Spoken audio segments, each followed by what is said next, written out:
Gracias, José. Mientras tanto, más análisis. ¿Con quién? Con Alfonso de Gregorio, que nos acompaña ya, codirector de inversiones de Finaccess Value. Alfonso, muchísimas gracias por acompañarnos. Un placer. Igualmente, gracias a vosotros.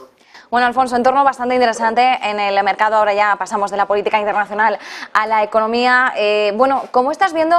Voy a empezar por Europa, si te parece. Las discrepancias internas que estamos viendo dentro del Banco Central Europeo, que no sé hasta qué punto podríamos decir que empiezan a ir un poco más allá de la típica división entre hawkish y dovish, ¿no? Entre halcones y palomas. ¿Se cree realmente que este tipo de divisiones podrían perjudicar al euro, podrían perjudicar un poco las expectativas de política monetaria, la evolución correcta de las decisiones del Banco Central Europeo? Yo creo que estas divisiones las llevamos oyendo desde hace unos trimestres, pero al final, con todos los datos que estamos conociendo, tanto en Estados Unidos como sobre todo aquí en Europa, sobre todo lo que es la inflación subyacente, que está batiendo y sigue batiendo las expectativas del consenso del mercado, yo creo que lo que se está imponiendo sobre todo son las tesis, las políticas monetarias más duras, ¿no? Y eso se está viendo reflejado en lo que el mercado está previendo, lo que es la tasa terminal del Banco Central Europeo, ¿no? Yo recuerdo a principios del mes de enero estábamos con una tasa terminal en Europa del 3,25%, es un poco lo que esperaba el mercado, que alcanzásemos esos topes máximos de niveles de tipos de interés por parte del Banco Central Europeo. Ahora mismo estamos ya en el 4,01. Yo creo que los datos de demanda fuerte, los datos de empleo, todo eso lo que está haciendo, pues, la revisión al alza de expectativas de crecimiento a nivel global y también en Europa, la reapertura del mercado chino. No debemos olvidar que más del 10% de las exportaciones europeas van dirigidas hacia este país asiático y eso obviamente tiene su impacto en la inflación. Con lo cual, nuestro punto de vista es que hasta ahora esa división que hay dentro del Banco Central Europeo que tú comentabas ahora entre políticas más laxas o más duras, siempre últimamente se han estado imponiendo las más duras y creemos que esto seguirá siendo así, ¿no? Porque insisto que los datos que estamos conociendo yo creo que nos llevan hacia este camino. E insisto que lo que el mercado está recogiendo es que la tasa terminal del Banco Central Europeo ya está por encima del 4%, ¿no? Que esto nos parece bastante importante. Claro, esto es bastante relevante. De hecho, se apuntaba, ¿no? Me parece que el mercado ha interiorizado el hecho de que el ciclo de subida de tipos se va a extender. Es más, se apuntaba hasta febrero de 2024. Tipo terminal de en torno al 4%, pero como bien nos decías, parece que va incluso a superar ese 4%. 4% hablaríamos ya de un nivel lo suficientemente restrictivo para el Banco Central Europeo. Pues va a depender un poco, vuelvo otra vez al argumento anterior. Nos parecía restrictivo el 3,25, pues en ese momento, que era a principios de enero, que no estamos hablando de hace medio año y un año, estamos hablando de hace casi ni 2 meses. Nos parecía que sí, pero es que los datos de inflación, sobre todo, insisto, en lo subyacente, sobre todo sector servicios, que estaba bastante metida hasta el tuétano la inflación en ese sector. Bueno, ahora mismo, en este minuto, el 4% sí parece lo suficientemente restrictivo. Lo que pasa es que si la inflación, sobre todo los datos como comentaba anteriormente, los fuertes datos de demanda, las previsiones de crecimiento a nivel macroeconómico siguen siendo sólidas, pues el 4% se quedará corto, que es lo que estamos viendo aquí y es lo que estamos viendo también en Estados Unidos, ¿no?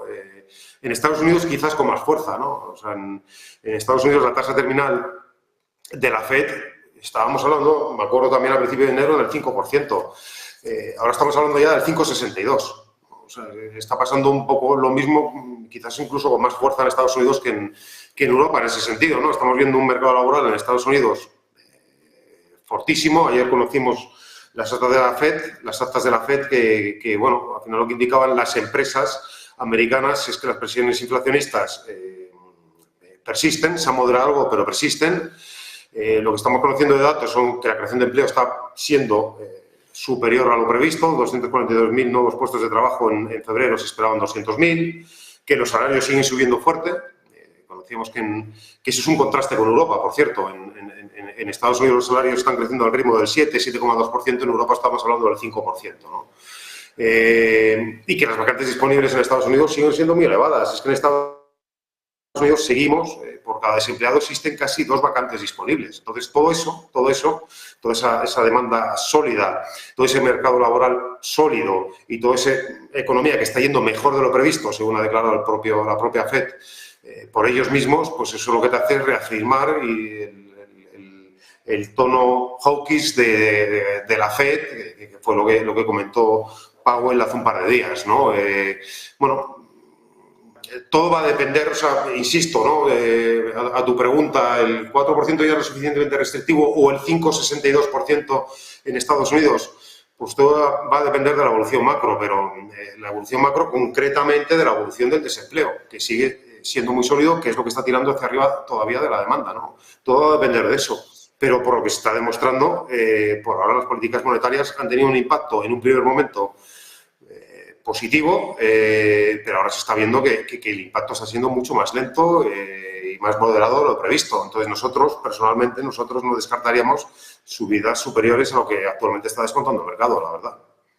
Bueno, Alfonso, mencionabas precisamente, ¿no?, el entorno laboral, eso es muy importante, de hecho ha sido uno de los puntos, ¿no?, de los dedos que se han metido en la llaga de Jerome Powell en el Senado estos días, ¿no? Se le preguntaba directamente, fue John Kennedy quien le preguntaba directamente a Powell, pero ustedes están intentando aumentar la tasa de desempleo, y Powell decía, bueno, nosotros lo que queremos es enfriar la economía, y hombre, sería deseable un debilitamiento del mercado laboral, pero decía, pero bueno, con la subida de tipos de interés se mantenía bastante optimista, decía, no creo que la tasa de desempleo tenga que subir significativamente ni que tampoco necesariamente tengamos que entrar en una recesión. Pero bueno, con el histórico de datos le planteaban, bueno, es que usted sí que pretende llevar, por ejemplo, la inflación hacia el objetivo del 2%, con una inflación del 2,2%, en el registro histórico hemos tenido una tasa de desempleo del 10,6%, ¿no? Claro, Powell decía, bueno, no creo que suba tanto, pero por ejemplo, si subiera del 3,4% actual a un 4,6%, que es más o menos el entorno en el que se están moviendo, que serían unos 2 millones de parados en este próximo año, decía, bueno, aún así estaríamos en un nivel bajo, ¿no?, respecto al histórico que tenemos en Estados Unidos. Claro, pero ¿cómo conjugamos todo esto y hasta qué punto Powell no está pecando de optimismo al decir esto? Bueno, es que volvemos otra vez un poco lo mismo. O sea, en el libro veis que conocíamos ayer, un poco lo que están haciendo las empresas es que les está costando encontrar empleados lo suficientemente capacitados, ¿no?, con las habilidades necesarias o la experiencia adecuada, ¿no?, para... Ellos hablaban de que sigue siendo un desafío, ¿no? Y un poco el dato que comentaba antes es que por cada desempleado existen dos puestos vacantes. O sea, van a tener que enfriar y mucho la economía, porque es que todavía yo creo que estamos a años luz, por los datos que estamos conociendo ahora en febrero, que hemos conocido en febrero, mejor dicho, estamos a años luz de que el mercado laboral en Estados Unidos se enfríe. Y vamos ya varios meses así, pero por los datos que vamos conociendo, por lo que lo que van diciendo las empresas, todavía está muy lejos. O sea que por eso comentábamos que nosotros los tipos terminales de los bancos centrales, sobre todo en Estados Unidos, insisto, ahora están en el 5,62. Hemos pasado un 5 en 5,62 en apenas mes y medio, 2 meses. Pero no es descartable que sigan subiendo, porque es que la economía, sobre todo por la parte de empleo, no acaba de gripar, que yo creo que, sinceramente, es lo que busca la Fed americana, pero no acaba de suceder, no acaba de suceder.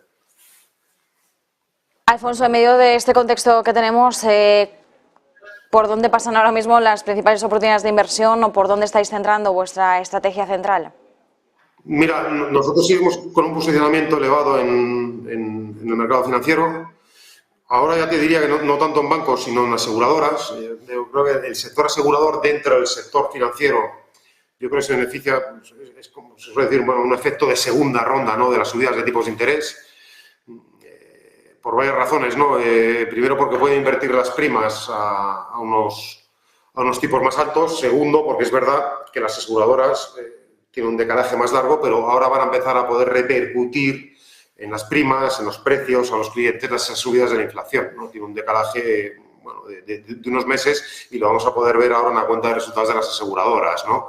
Las aseguradoras, en términos generales, en Europa se quedaron bastante por detrás de lo que hicieron, el comportamiento bursátil de lo que hicieron los bancos, y creemos que este año podrían hacerlo razonablemente bien. Además, tienen, en términos generales, una rentabilidad por dividendo bastante elevada, ¿no? Otro sector que nos gusta, pues, es el sector automóvil. ya sé que somos conscientes que ha corrido mucho, pero seguimos pensando que les queda potencial, ¿no? Tanto autos como autopartes. Sobre todo los autos pues siguen los datos que hemos conocido, por ejemplo, las previsiones que dio Volkswagen hace unos días siguen siendo muy buenas para este 2023. Una gran generación de caja, una buena evolución de cuenta de resultados y, sobre todo, un buen mantenimiento de los márgenes operativos, ¿no? Esto ha hecho que los autos, el sector autos a nivel mundial, en Europa también, se queden con unos balances bastante sólidos, que hacía bastantes años que no lo veíamos, y con unas rentabilidades por dividendo muy elevadas. Te encuentras un Stellantis, por ejemplo, que tiene una rentabilidad por dividendo superior al 9%, un Mercedes que tiene una rentabilidad por dividendo cercana al 7%, y esto, pues esos balances tan saneados y esos elevados márgenes y esa alta generación de caja, pues le permite mantener esas altas rentabilidades por dividendo. Y por último, pues seguimos con posicionamiento en concesionarias, como Vinci en Francia o Sacira aquí en España, en tanto en cuanto creemos que son capaces de repercutir esa inflación pues al cliente, ¿no? Tienen cuenta de resultados, yo creo, bastante predecibles, y a nivel balance, estas dos concretamente pues tienen balances bastante sólidos, ¿no? Eso se hacía en términos grandes brochazos, lo que estamos haciendo ahora mismo en las carteras y cómo están posicionadas. Pues nos quedamos con estas claves. Alfonso de Gregorio, desde Finaccess Value, muchísimas gracias. Como siempre, un placer. Igualmente, gracias a vosotros.